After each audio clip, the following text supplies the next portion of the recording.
Bonjour tout le monde, on se retrouve aujourd'hui pour le déballage de Lands of Galzir, qui est un jeu en fait narratif dans un monde ouvert qui nécessite pas nécessairement une application parce qu'ils ont mis le genre de petit livre d'histoire sur Internet en fait, sur leur site. Et on peut, par contre, il y a une façon de télécharger on va dire ce site-là et d'en faire comme une genre d'application sur les téléphones, donc c'est quand même bien fait. Et donc, on a là-dedans une grosse map avec quelques trucs. Il y a un système de jours de la semaine avec les saisons aussi qui s'ajoutent au travers de tout ça. Il y a des endroits où ce que vous allez passer, vous allez revenir plus tard, il va y avoir des choses qui vont s'être passées. Un système intéressant de statistiques un peu différent de ce qu'on a d'habitude, et évidemment dans un monde très particulier. Donc c'est un jeu qui peut se jouer en version solo, en version versus ou en version co-op. Donc il y a les trois modes sont inclus dans la boîte de base. Donc on a une boîte quand même relativement épaisse, correcte, mais rien imprimé dans le fond de la boîte. Évidemment, cette version-là est une version retail. Ce n'est pas une version Kickstarter qui doit contenir probablement plus d'informations. Donc ici, on a une petite feuille. Donc merci de lire ça. Donc pour installer la feuille de punch et tout ça. On a un deck de cartes à installer dans un tray avec les diviseurs. Et on a un peu les personnages qui vont être Boomir, Mor, Keridai et Hesala. Donc voilà, on a une petite feuille comme ça. On a ici, pour avoir une meilleure expérience, une expérience un peu plus approfondie, on a le playmat en néoprène avec son étui. On a des dés supplémentaires, peut-être avec le dice tray, peut-être. On a un livre pour prendre des notes et on a des sleeves possibles. Et on a bien sûr le reste en fait de leur jeu qui est plus Dale of Merchant. Par la suite ici il y a des achievements donc qu'on peut cocher. Donc si jamais on a ces achievements là, ben tout simplement on va les noter. Il n'y a pas l'air d'avoir de bonus. Il y a des choses il y en a que c'est des bonus qu'on dans certains jeux, mais là dans ce cas-ci ce n'est pas ça du tout. On a un livre de règles ici qui est pas super épais quand même. Plutôt impressionnant. Je m'attendais à beaucoup plus, malgré que c'est quand même ultra bien illustré. Donc, ça va plus être vraiment de la narration. Donc, on parle d'une quinzaine de pages. Donc, pour un jeu d'aventure, c'est quand même très court. Ici, on a bonjour à Galzir. C'est un genre de carton, promotionnel avec les villes, en fait. Ça, c'est quand même très cool. Donc, une grosse carte. Ça, c'est super bien. Par la suite, on a feuille de punch avec le plateau de jeu qu'on va regarder par après. On a un petit sac de sac. On a, les petits pegs pour les dials. Après ça, on a les dés, donc dés engravés. Donc ça, c'est toujours bien avec un D12 qui est là également aussi. Donc on a ça. On a des jetons en bois ici, genre de petites feuilles avec potions. Et de l'autre côté, ce qui semble être les genres de personnages. Donc des bois en bois imprimés. On a les jetons pour les statistiques. Donc ça, c'est des petits jetons de plastique.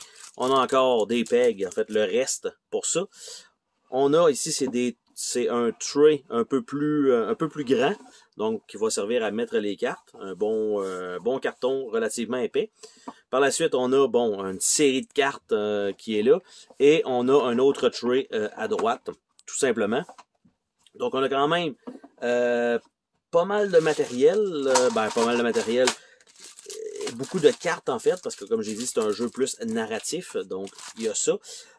Pour ce qui est des cartes elles-mêmes, je sais pas si ça va valoir la peine de les regarder parce qu'il y en a que ça risque d'être des cartes d'histoire un peu comme ça. Donc la majorité, je pense. Donc je pense pas que ça va valoir le coup de les regarder une à une. J'essaie de voir vite et c'est effectivement des cartes numérotées. La grande majorité, je vais regarder rapidement les decks à savoir s'il y a quelque chose qui peut peut-être être intéressant à monter à l'écran. C'est un fini tissé qu'on a, donc ça c'est très bonne très bonne qualité de cartes. Et en fait, c'est ça, ils ont tous des numéros, donc ça sert absolument à rien de vous montrer ça. Parce que tu sais, les objets et tout ça. Mais il y en a un bon paquet.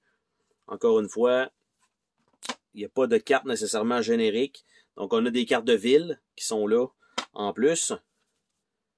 Donc, les cartes d'aventure qui vont nous dicter certaines choses. Il y en a qu'on va laisser sur le plateau.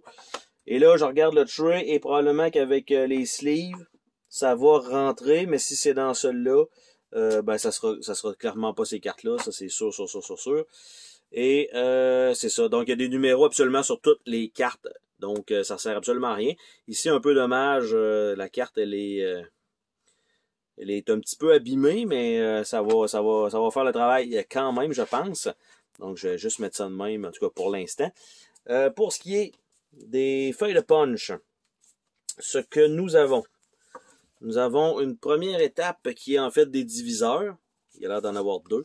Donc, effectivement, ce sont des diviseurs en carton simple, tout simplement. Rien de magnifique par rapport à ça. Donc, pour la beauté de la chose. Là. Donc, ça, et on a une autre série qui est mauve, donc pour diviser les types. Donc, c'est la même chose de l'autre côté. J'essaie de pouvoir les dépuncher en même temps. Pas super évident, parce qu'ils sont pas super épais, honnêtement, mais bon, ça devrait faire le travail. Par la suite, on a une première feuille de punch avec un paquet de petits jetons. Donc, ici, comme ça, avec différents icônes, on voit qu'ils sont tous uniques ici. Donc, on a ici un petit jeton prestige, on a le dial qu'on va devoir mettre sur nos personnages. Donc, on a Boomir ici, et on a Mort. Et de l'autre côté, en fait, on a rien. Les jetons, c'est la même chose, mais ici, on n'a rien parce qu'évidemment, ça va être le dial qui va être placé en dessous. Donc, on a ça. La deuxième feuille de personnage, elle, on a le double de ces jetons-là. On a d'autres jetons ici. Et on a Hesala qui est là. Et on a Keridai, donc tout simplement. Et ça ici, ça va être pour mettre les jetons en plastique de statistiques.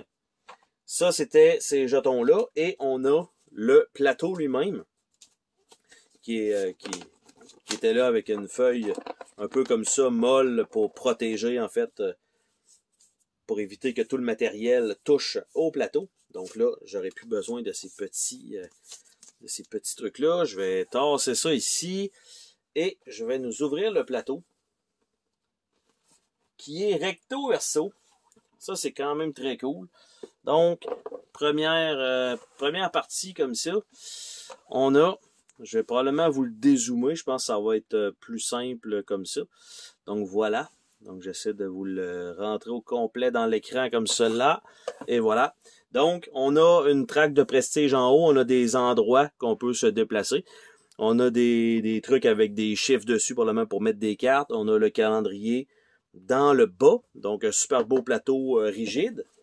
Et de l'autre côté, on a la version enneigée du même plateau, en fait, le même endroit, évidemment, parce que c'est la même carte. Mais il va se passer autre chose quand ce sera avec de la neige. Donc, ça, c'est quand même bien cool parce que quand on débute la partie, on doit... je sais pas si on sélectionne ou si on roule pour savoir on va démarrer dans quelle période. Mais bref, on va être d'un côté ou l'autre. Et les encounters vont aussi être différents d'un côté comme de l'autre, de ce que j'ai pu comprendre par le jeu. Donc, malgré tout, le jeu n'a pas tant de composantes comme on a pu voir. Une coupe de dés, une coupe de trucs en plastique. Tout réside dans la narration qui, de ce que j'ai pu voir par un gameplay de quelqu'un sur le net, était franchement bien. Donc, franchement, ça va être... je pense que je vais bien apprécier ce Lands of Galzir. Bye bye!